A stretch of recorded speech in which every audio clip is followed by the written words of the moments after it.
On the Huangpu River, the Japanese flagship, Izumo, welcomes Vice Admiral Kiyoshi Hasegawa, the Japanese naval commander in the Shanghai fighting zone. With the Japanese foothold west and northwest of Shanghai made secure, danger to the Izumo is not so great.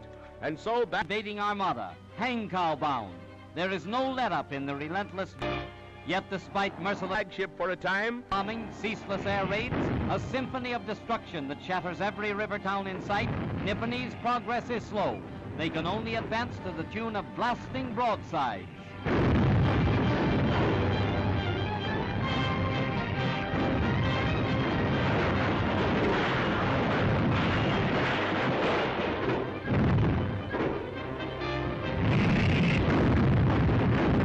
Against China's temporary capital.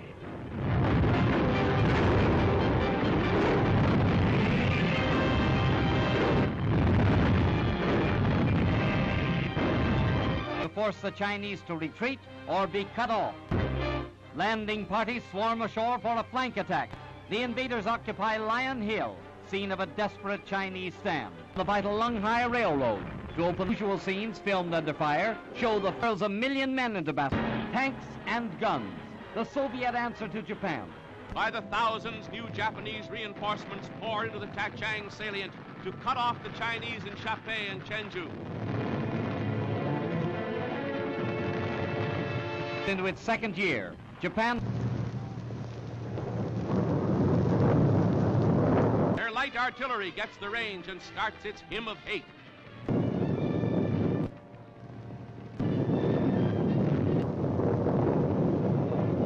In the struggle she has yet to win, from which few return. General Sun Shai-sun. This time the Japanese power drive is last hope. The Chinese troops dig in to sell their lives dearly at bail point or in savage suicide. For the moment, but the tension remains and may again loose the fury of war on the far eastern front.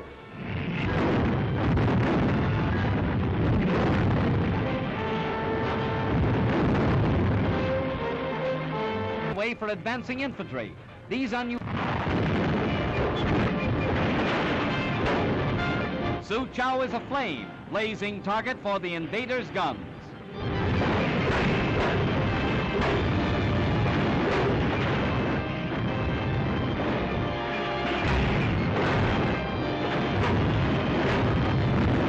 And wide, only ruins and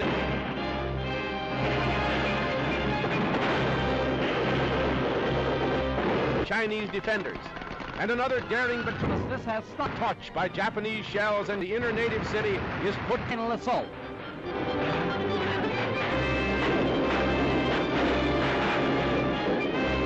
Battering rams irresistible. Japan's steamroller goes ahead. It's a miracle how anybody lived through this. Steel rail barriers planted in the streets will still halt Japanese tanks and winning battle after battle, taking town after town. But nature steps in. Falls. The Japanese vanguard storms the burning city. Fearful of ambush, the Nipponese are set to mop up with a vengeance. But Suchow, all they find are flaming ruins. Costly to Japan's military machine are such victories as these. Expenditures, $5 million a day. Casualties, but Hankow is still 135 miles away. Japan's ultra-modern tanks storm an ancient walled town, 32,000 dead, countless wounded. The prize, a city in ashes. Yet Nippon's army rolls on through the walls of Suchow. Nanteo, Shanghai's final burnt offering as Japanese guns blast a final rain of fire and steel on Nanteo. Long drawn-out war in a city's streets nears a raging, furious climax at Shanghai.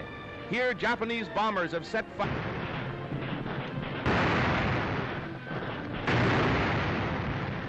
to a great Chinese flour mill, right opposite the defense lines held by the United States Marines.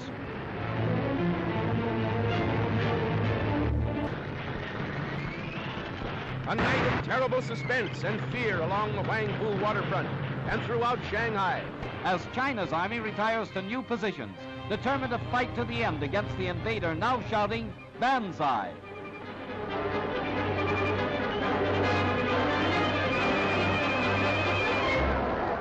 rolls westward.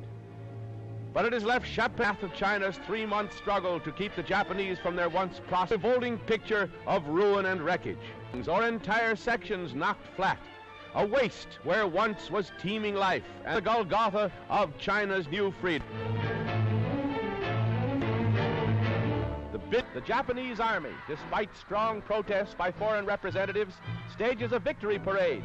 The entire Japanese population, from Hangzhou and other sections, waves a wild welcome to the troops who drove the Chinese forces from Shanghai.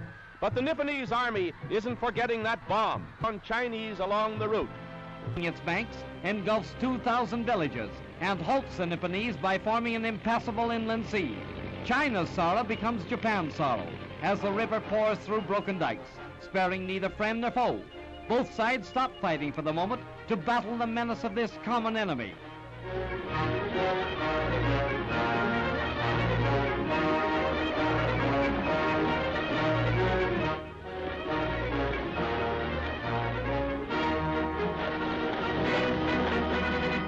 The flight from flood begins. 500,000 refugees are driven from their homes by the rising waters.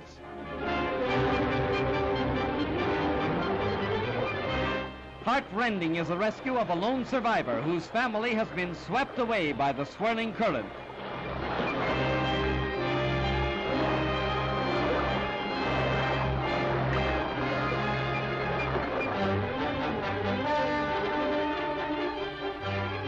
Safe on the good earth again, but they face a greater suffering. They join the vast army of homeless and hungry.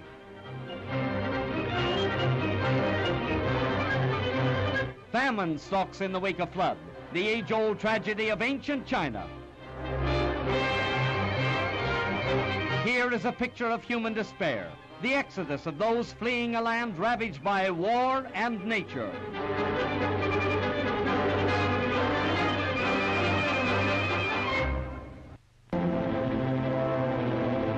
Day after day, the fury of war sends new hordes from corner to corner. The battle lines have swung far from beaten and broken Nantes, seeking safety. War, amid the constant rain of steel, in the momentary chance lulls in the hail of death, the war-shocked population salvages the pitiful remnants of its shattered homes. Death struck even in so-called safe grisly fires throughout the capital, where 300,000 people huddled in fear. That man carries the body even to human wrecks.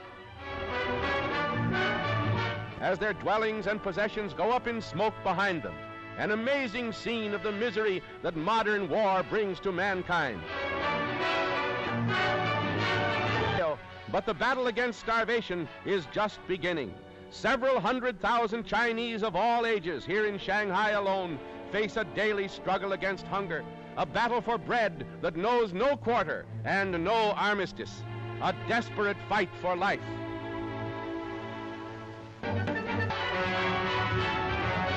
Storm the French concession by the thousand. Feeding this vast army of misery is a task that staggers Shanghai. Too young to know of war, but not too young to suffer. Saved from starvation now by the kind ministrations of the Jesuit seminary in Nanking, Shanghai's ancient Chinese quarter. Food for the mouths in China.